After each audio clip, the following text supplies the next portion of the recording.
over this. Okay. How long was the runway in Fast and Furious 6? And that's maybe something similar to this. It's easier than Okay. this, but yeah. All right. But yeah, I'll just say, do you guys remember the runway?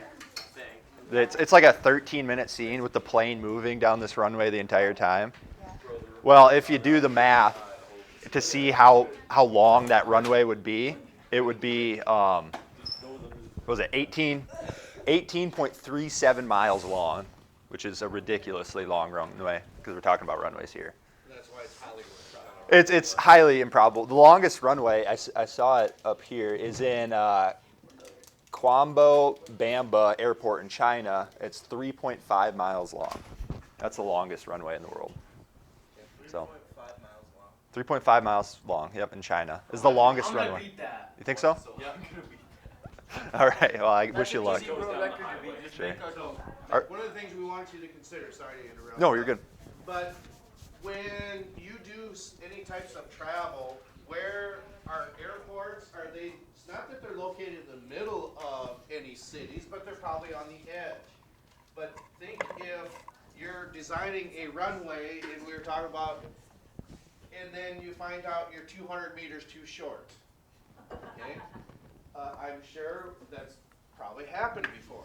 So this is what engineers would probably need to focus on if the Air Force is going to move from one base to another, that they need to make sure that they're right. It's very short. It is. Yes, it's short, isn't it? Yeah. Yep. I'm familiar with that one. All right. So let's do this problem. When the Air Force has plans to create a new runway, the engineers need to determine the length of a needed runway. If the common F-22 moves at 108 meters per second with a mass of 3,610 kilograms in 2.2 seconds, is moving at 410 meters per second with, 39,038,445 joules. What is the needed length of the runway? So what do we know? So Use your physics intuition, students. mass. So what's our mass? 3,610 kilograms. Okay, got our mass. Time. Oh, did it again. I said that earlier. I said I was good at that too, Mr. Wade. Time is how long? 2.20 seconds. Okay, got time. What else? Initial velocity, which is, yep, 108 meters per second. Okay, I think we, final velocity, yep.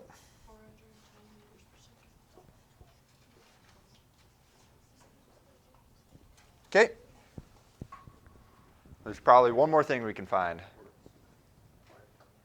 Force, you say? Maybe not force. What's joules? Work. Yeah, maybe. And maybe you said that. I don't know. So work is 39 million. Let's go 38,445. Right. Yep. Joules. And what are we looking for? Distance, right? Length. Do we have acceleration yet? So yes, we will need to find it probably. So what would the first thing you would do to find this? Why would you find force? Okay. So walk me through that. Why would you need to find force? Because you need force to figure out distance. We don't have force. Okay, so work equals force times distance. And we're looking for distance, right? So, and we know what work is. So now we have to find our force. So how do we find force? What's? You have to find your acceleration. Yep. So to find force, we need to find force is mass times acceleration, correct? So we have our mass. We just need to find our acceleration then. So how do we find acceleration? Acceleration equals final velocity. Acceleration equals VF minus VI divided by time. All right. Okay, so we have the path that we need to follow to get this problem. So what do I need to find my acceleration first. What should I write down? 410 Okay. 410 meters per second minus 108. Somebody want to do that for me? Meters per second divided by 2.2 seconds. Say that again. Is that? That was right. So it's, and you divided it already? That's the final answer? Yeah. Okay, say that again. So 137.27. What's my units here? Meters per second squared. Perfect. All right, so now we got acceleration. Let's get rid of, acceleration equals 137.27 meters per second squared. Cool. So done with acceleration. Oops. Now what's our next step? Force. Yep. So F equals mass is what? 3,610. Yep.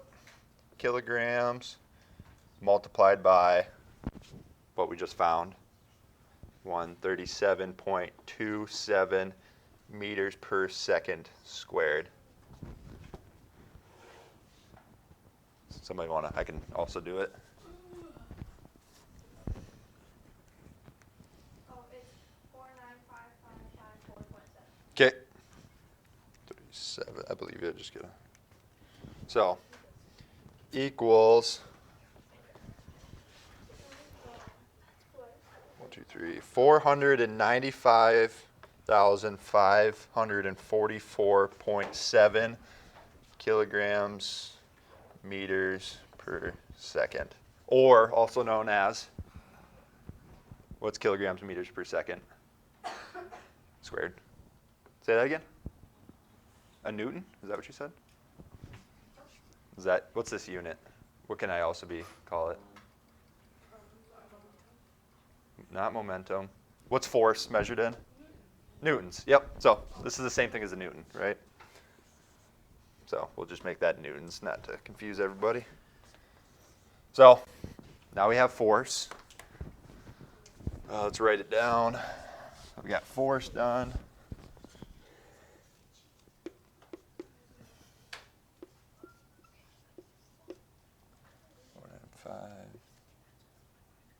Five, 4.7 newtons. Okay, final step is what?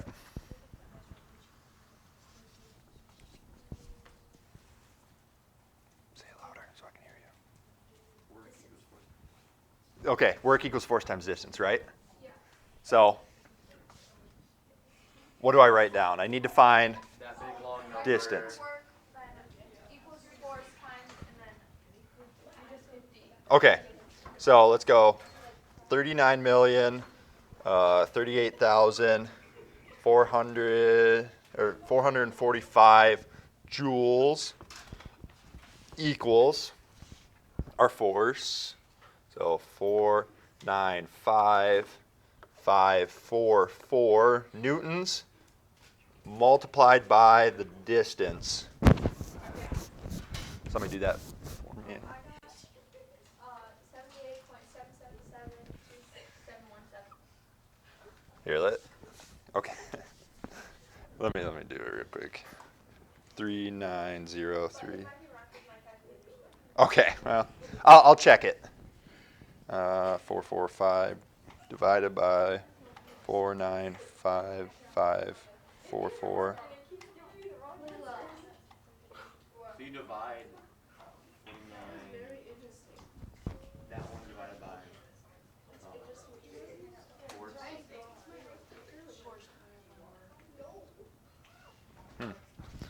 So say again.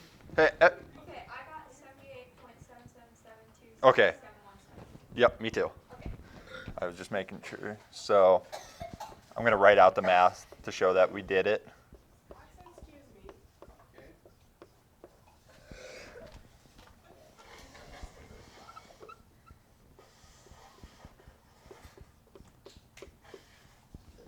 gives me 78.78. What's our unit here? What? What's our unit, our end unit? Meters? Yep.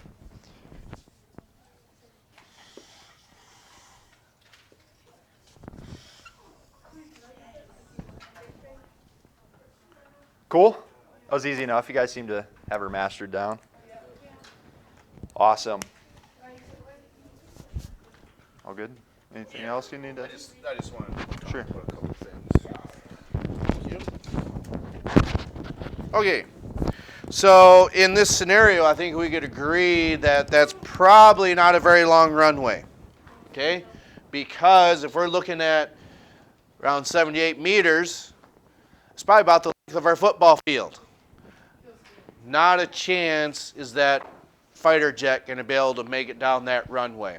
And one of the things that I think we try to utilize to make something make sense, you don't go into World War II history this far in depth, okay? But in order to turn the tide in against the Japanese after the attack on Pearl Harbor, there was a,